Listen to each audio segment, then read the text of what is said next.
Scientists of Reddit, what are some scary scientific discoveries that most of the public is unaware of? Supergonorrhea is resistant to the vast majority of strong antibiotics, including fluoroquinolones and macrolides. N-gonorrhea is mutating all the time to resist antibiotic effects. There have been multiple reports of supergonorrhea in Australia, England, etc. You probably have to have sex to get it, so most of us are safe. Many people may be silent carriers for mad cow disease and won't know for another decade or so. Mad cow disease from the 1980s-1990s was due to cows being fed the remains of other animals. People then ate their beef and consumed prions, a protein that can destroy the human brain.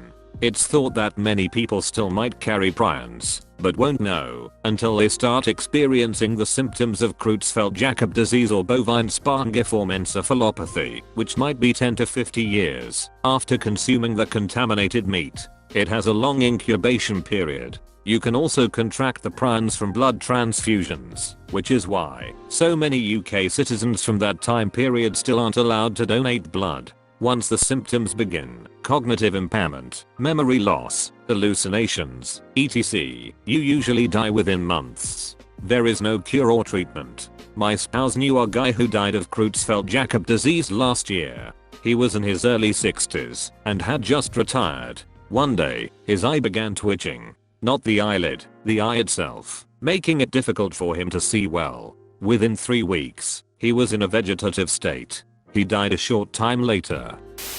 Major solar coronal mass ejection apocalypse. The thinking goes that the big one, when it hits, about once every 500 years, if not sooner, would be powerful enough to knock out electrical and communication systems across Earth for days, months, or even years, nixing power grids, satellites, GPS, the internet, telephones, transportation systems, banking, you name it. Edit. Thanks for all the comments. I think the biggest factor here would be the fact that nobody would know what happened. In a fear-fed world, this would lead to rumors and civil unrest very quickly. People running to get guns, food, taking advantage of the chaos to commit crimes, etc. It would be a nasty scenario. Oh yes. The most relevant recent incident was the Kyrrington event of 1859.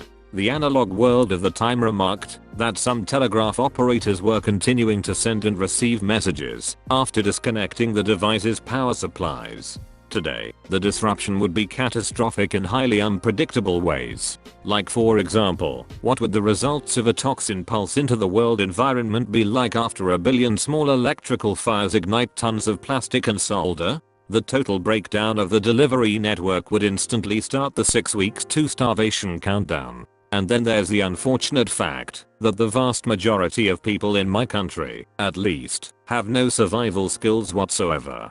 And the first thing they'll do for answers is reach for their non-functional phones. Murder King Wall Martians will be barbecuing their neighbors within the week. You watch.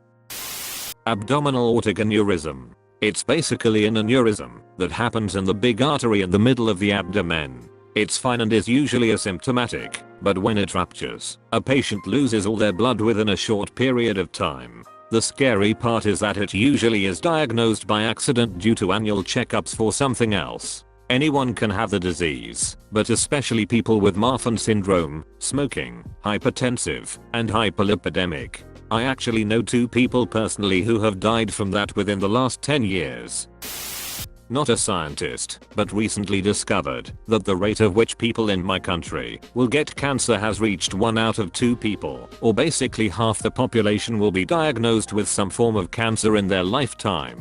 No one believes me that it's that high when I tell them that, even if I show the actual reports I got this information from. Edit. Many people have asked where I am and how I found this information out, so I will share the link here so new people see it. Live long enough, and you're pretty much guaranteed to get cancer. As my mom used to say in an attempt to comfort me and my brother during a hypochondriac phase, we are all pre-cancerous. There are ancient microbes lying dormant in glaciers. As climate change progresses and these glaciers melt, it is possible that we will be exposed to ancient diseases for which we will have no immunity. It's more likely that they'll be too archaic to actually attack us. They evolved to infect single-celled organisms. The source even states this. It'd be like someone from 3000 years ago in a horse-drawn carriage trying to race a race car. It's possible for the former to win, but it'd require some extraordinary circumstances. That being said, climate change is scary, but for other, more significant reasons. The star Betelgeuse in Orion may be about to go supernova. We've known it's going to go supernova soon. That's astronomy soon as in could be tomorrow, or in 200 years. Betelgeuse is a variable star, so it gets brighter or dimmer all the time, but it just got dimmer than we've ever seen it before. No one's 100% what's going on. If Betelgeuse does go supernova, all of our satellites and stuff will be fine. The solar wind will protect us. The main problem is we'll have no night for a while, maybe weeks, so it'll really throw animals off. This is both awesome and terrifying. Thanks for the info. I kinda hope this happens in my lifetime. I have a few. Vacuum decay. Do you know how batteries die? How a cold beverage will heat over time? Or how everything you put into motion will eventually stop? That's because of entropy. Matter doesn't like to have a lot of energy. It always wants to reach the lowest possible state of energy. Now, the bottom of the graph. The universe is doing that right now, everywhere. There's this hypothesis that our current lowest possible state might not be real, just sitting close to a bump that'll end in an even lower state. And particles could be just some quantum tunneling away from reaching it. But why is this important? Because if that ever happens, it'd create a cascade effect moving through space that would destroy everything it touches, potentially replacing it with new laws of physics, because the constants would change. And we wouldn't know until it's too late. Strange matter, with an effect not unlike vacuum decay, this time caused by compression of particles in the core of neutron stars to the point of fusing regular quarks, up, down, etc., into strange quarks that some physicists hypothesize could be more stable than regular quarks. Again, creates a cascade turning everything it touches into strange matter for which we don't yet know the properties of. Supernovae and gamma ray bursts. Any supernova closer than 1000 light years could damage Earth's atmosphere. Gamma ray bursts are even faster and more dangerous. It's estimated that there are more than 3 million stars within 1000 light years of the solar system. Human impact on the climate, it's already past the point of no return.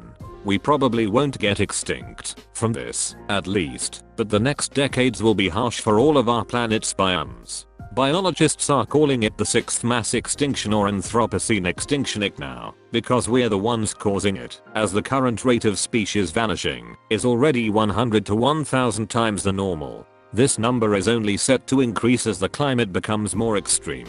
Space is really big.